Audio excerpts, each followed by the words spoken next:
আমি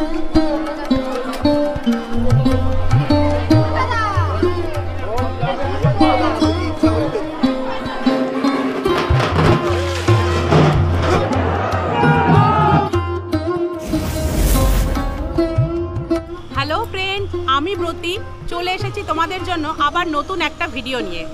আর আজকের ভিডিও শুরু হচ্ছে বীরভূম জেলার পাইকড় থেকে। বসন্ত পঞ্চমীর পরের দিন এই পাইকড় সেজে থাকে অন্য এক রূপে। এখানে আজকে খ্যাপাকালী মায়ের বাৎসরিক পুজো হয় এবং তার সাথে হয় বানব্রত বা ভক্তমারা উৎসব। আগের বছর আমি ভক্তমারা বা বানব্রত উৎসবে এসেছিলাম এবং তোমাদের সাথেও সেটা শেয়ার করার চেষ্টা করেছিলাম, কিন্তু আজকে আমি তোমাদেরকে ঘুরে দেখাবো যে আজকের দিনে এই খ্যাপাকালী মায়ের মন্দিরের পরিবেশটা ঠিক কেমন থাকে। তো চলো বেরিয়ে পড়ি মায়ের দর্শনে। ঘড়িতে সময় এখন সকাল 11টা আর আমি আছি পাইকড় উচ্চ বিদ্যালয়ের সামনে। এই যে রাস্তাটা দেখতে পাচ্ছ, এই রাস্তা দিয়ে একটু এগিয়ে গেলেই পড়বে মায়ের মূল মন্দির। আর তোমাদেরকে যে প্রথমেই বললাম যে পাইকড় সেজে থাকে আজ অন্য এক রূপে, তো দেখো মন্দিরে ঢোকার এই দুই ধারের রাস্তাতেই একদম মেলা বসে গেছে, যেটা কিন্তু এই উৎসবের শুরুটা বুঝিয়ে দিচ্ছে। তো চলো প্রথমে মন্দিরে যাই। আর মায়ের মন্দিরে ঢোকার আগেই তোমরা এই যে ঢাকের দল দেখলে, সেটা কিন্তু মায়ের মন্দির থেকে এই বুড়ো শিবতলায় যাচ্ছেন ভক্তমারা বা বানব্রত উৎসবে যোগ দিতে। আর হাঁটতে হাঁটতে এখন চলে এসেছি একদম মায়ের মূল মন্দিরে। এই যে দেখতে পাচ্ছ, এই হচ্ছে মায়ের মূল মন্দিরের গেট বা তোরণ। আর আমার পিছনে এই যে দেখতে পাচ্ছ, এই হচ্ছে মায়ের মূল বেদি। এবং এই বেদির আশেপাশে আজকের দিনে তোমরা পেয়ে যাবে প্রচুর দোকান, যেই দোকান থেকে তোমরা মায়ের জন্য ফুল, ধূপ, শাখা, তেল, সিঁদুর সমস্ত কিছু নিয়ে কিন্তু মায়ের বেদিতে পুজো দিতে পারো। আর এই যে দেখতে পাচ্ছ, এই হচ্ছে খ্যাপাকালী মায়ের মন্দির চত্বর। এবং এই মন্দির চত্বরেই সারা বছর কিন্তু খোলা আকাশের নিচে মায়ের পুজো হয়ে থাকে।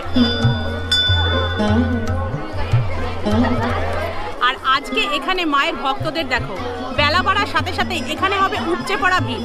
এবং আজকে মায়ের বাৎসরিক পুজো উপলক্ষে দেখতেই পাচ্ছ মন্দিরটাকেও কিন্তু খুব সুন্দর করে ফুল দিয়ে সাজানো হয়েছে। আর মন্দিরের ঠিক এই পাশে দেখতে পাচ্ছ ভক্তরা যে পুজোর সামগ্রী নিয়ে আসছে সেগুলো কিন্তু জমা নেওয়া হচ্ছে এবং এখান থেকেই মায়ের থানে পুজো দেওয়া হচ্ছে।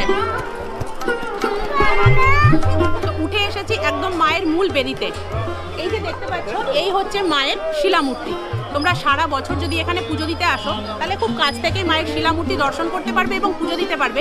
কিন্তু আজকের এই উৎসব ঘিরে বুঝতেই পারছো প্রচুর ভক্ত সমাগম হয়, সেই জন্য এইখান থেকেই কিন্তু ভক্তরা মায়ের দর্শন করতে পারবে এবং মাকে যে পুজো দেওয়া হচ্ছে সেটা মায়ের পায়ে ঠেকিয়ে এখান থেকেই সেই ভোগ আবার তারা ফেরত নিচ্ছে। তো চলো তোমরা মায়ের দর্শন খুব ভালো করে নাও।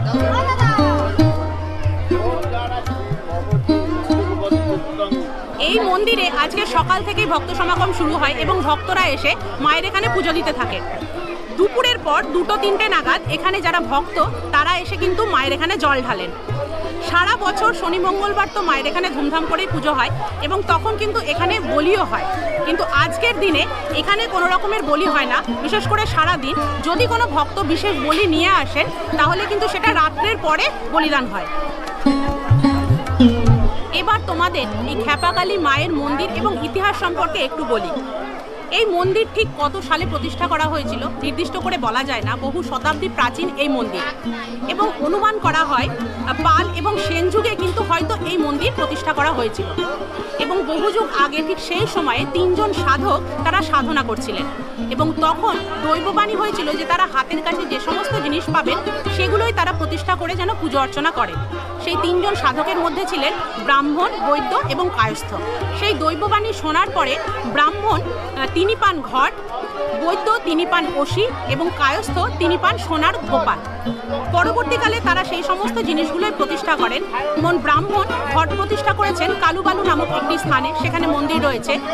এবং যে কায়স্থ ছিল তিনি সোনার গোপালটিকে লোভের বশবর্তী হয়ে বিক্রি করে দেন। এই নিয়ে বিভিন্ন দ্বিমত রয়েছে, কিন্তু শোনা যায় এই ঘটনার পর থেকেই কিন্তু এই গ্রামে একটা অভিশাপের মতো আছে যে এই গ্রামে কোনো কায়স্থ বসবাস করতে পারেন না। এবং যে বৈদ্য সাধক ছিলেন তিনি পেয়েছিলেন অসি, তিনি এই অসিটিকে কিন্তু এই মন্দিরে প্রতিষ্ঠা করেন। এই মন্দিরে এসে রাজবাড়ির পাথরের মধ্যে রেখে এই অসিটিকে পুজো অর্চনা শুরু করেন। তখনও কিন্তু এই মায়ের নাম খ্যাপাকালী হয়নি। এবার তোমাদের বলি যে এই মায়ের নাম খ্যাপাকালী হলো কিভাবে। এখানে যে সাধক মাকে প্রতিষ্ঠা করে তিনি এখানে পুজো অর্চনা শুরু করেন এবং আস্তে আস্তে মায়ের মাহাত্ম্য চারিদিকে ছড়িয়ে পড়ে এবং সেই সাধককে এলাকাবাসীরা খ্যাপা সাধক বলেই কিন্তু বেশি চিনতেন। সেই থেকেই মা এখানে খ্যাপার কালী নামে প্রসিদ্ধ লাভ করতে থাকেন এবং আস্তে আস্তে সেখান থেকেই খ্যাপার কালী থেকে মায়ের নামকরণ হয়ে যায় খ্যাপা কালী এবং আমরা এখন আশেপাশের এলাকাবাসী মাকে খ্যাপা কালী নামেই কিন্তু বেশি জানি। আর মায়ের এই মন্দির বীরভূম জেলাতে অবস্থিত হলেও শুধু বীরভূম নয়, আশেপাশের বিভিন্ন জেলা যেমন মালদা, মুর্শিদাবাদ, নদিয়া, ঝাড়খণ্ড প্রভৃতি জায়গা থেকে কিন্তু ভক্তরা এখানে আসেন মায়ের কাছে পুজো দিতে। এবং আজকে মায়ের এই বাৎসরিক পুজো উপলক্ষে বুঝতেই পারছো পরিবেশটা একদমই অন্যরকম। তো চলো এবার বেরিয়ে মন্দিরের আশেপাশে কোথায় কি।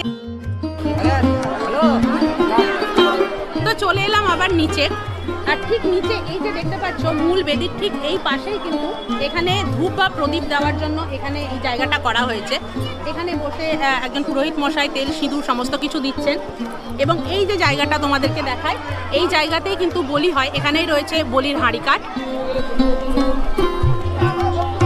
আর এই মন্দিরের ঠিক সামনে এই যে জায়গাটা, এইখানে দেখো এইখানে একটা যোগকুণ্ডর মতো করা হচ্ছে, মানে এখানে একটা অগ্নিকুণ্ড করা হবে। যে অগ্নিকুণ্ডে যে ভক্তমারা উৎসবের ভক্তরা আসবেন তারা কিন্তু এসে মায়ের মন্দিরে আগুনে ঝাঁপ দেবেন।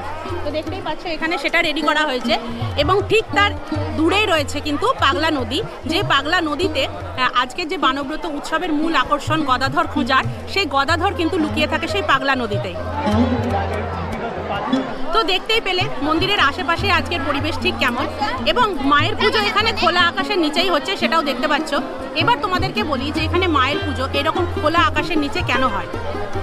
এখানে খ্যাপাকালী মায়ের প্রতিষ্ঠার পরে বহু সাধক এসে সাধনা করেছেন। সেই রকমই এক সাধক ছিলেন হরিহর সাধক। তিনি এখানে মায়ের সাধনা করতেন এবং শোনা যায় একদিন রাত্রিবেলায় তিনি এখানে মায়ের সাধনা করতে করতে মায়ের দেখা পান। তখন এখানে মাটির একটি ঘর ছিল যেখানে কিন্তু মায়ের পুজো চলতো। সেই ঘরের মধ্যে তিনি মায়ের দেখা পান এবং মায়ের সাথে কথা বলতে শুরু করেন। কিন্তু সেই সাধকের স্ত্রী সন্দেহের বশবর্তী হয়ে এখানে আসেন এবং শুনতে পান নারী কণ্ঠ।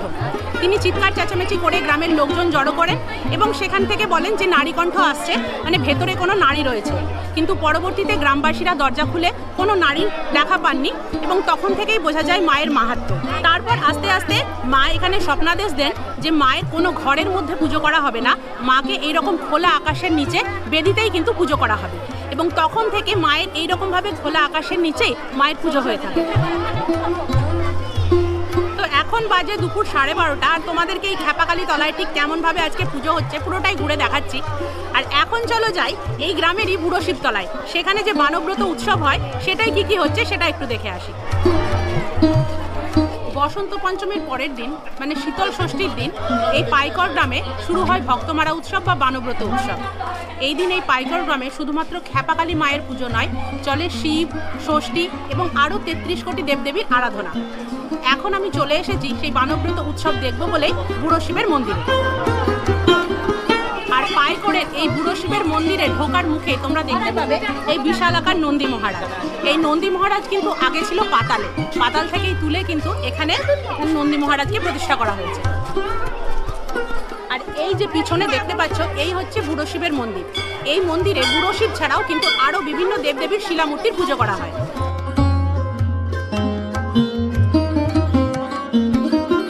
আর এই বানব্রত উৎসবকে ঘিরে এই বুড়ো শিবের মন্দিরকেও দেখো কি সুন্দর করে ফুল দিয়ে সাজানো হয়েছে এবং ভেতরে বুড়ো শিব এবং আরও যে শিলামূর্তিগুলি রয়েছে সেখানে ভক্তদের জল ঢালা চলছে।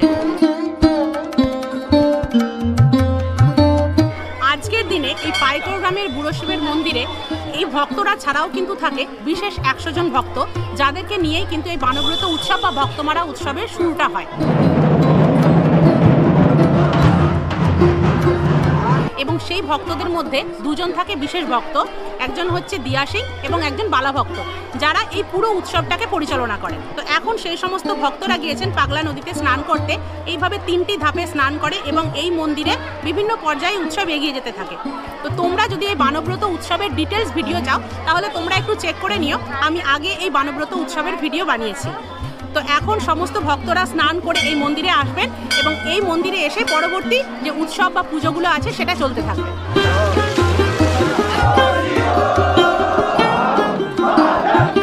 বুড়ো শিবের মন্দির মন্দির থেকে আমরা চলে গিয়েছিলাম পাগলা নদীর ধারে, আর পাগলা নদী থেকে ভক্তরা স্নান করে আবার ফিরে যাচ্ছে বুড়ো শিবের মন্দিরে।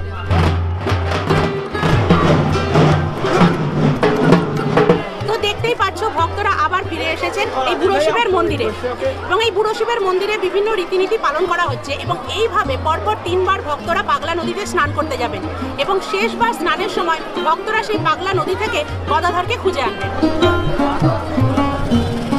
গদাধর খুঁজতে যাওয়ার আগে আবার চলে এসেছি ক্ষেপাকালী মায়ের মন্দিরে, এবং এখানে এসে দেখছি মায়ের প্রথম ধাপের পুজো শেষ এবং এখন হচ্ছে জল ঢালা। তো দেখতেই পাচ্ছ এখানে লম্বা লাইন দিয়ে কিন্তু ভক্তরা জল ঢালছেন, এবং তোমাদেরকে বলে রাখি সারা বছর এখানে মায়ের মন্দিরে পুজো দেওয়া গেলেও জল ঢালা বা মাকে ছোঁয়া কিন্তু যায় না।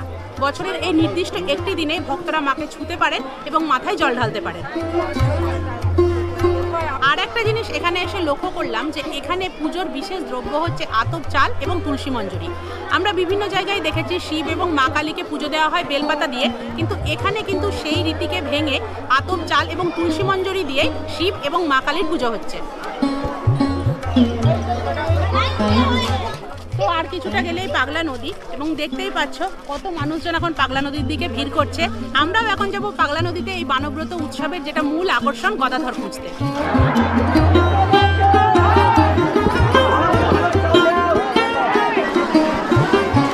তো গদাধর খুঁজে পাওয়া হয়ে গিয়েছে, আর এবার ক্ষেপাকালী মায়ের মন্দির থেকে এই মন্দিরে আসবে আবির।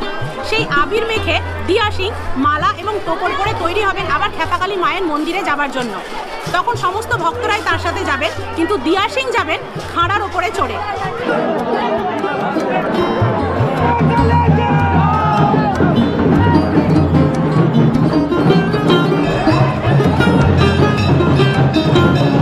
তো দেখতেই পেলে কত ভক্তের কাঁধে চেপে খাড়ার ওপর দাঁড়িয়ে দিয়া সিং চলে এলেন ক্ষেপাকালী মায়ের মন্দিরে। এখানে এসে দিয়া সিং এবং বাকি ভক্তরা ক্ষেপাকালী মাকে সন্তুষ্ট করবেন এবং চলতে থাকবে মায়ের পুজো।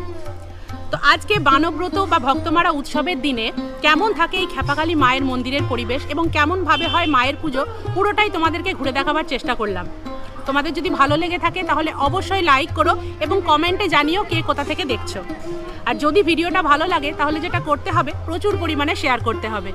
তো চলো, তোমাদের সঙ্গে দেখা হচ্ছে খুব তাড়াতাড়ি আবার নতুন কোনো ভিডিওতে। ততক্ষণের জন্য সবাই খুব ভালো থেকো, সুস্থ থেকো, আনন্দে থেকো, আমার পাশে থেকো, আর অবশ্যই শখে থেকো। আজকের মতো টাটা।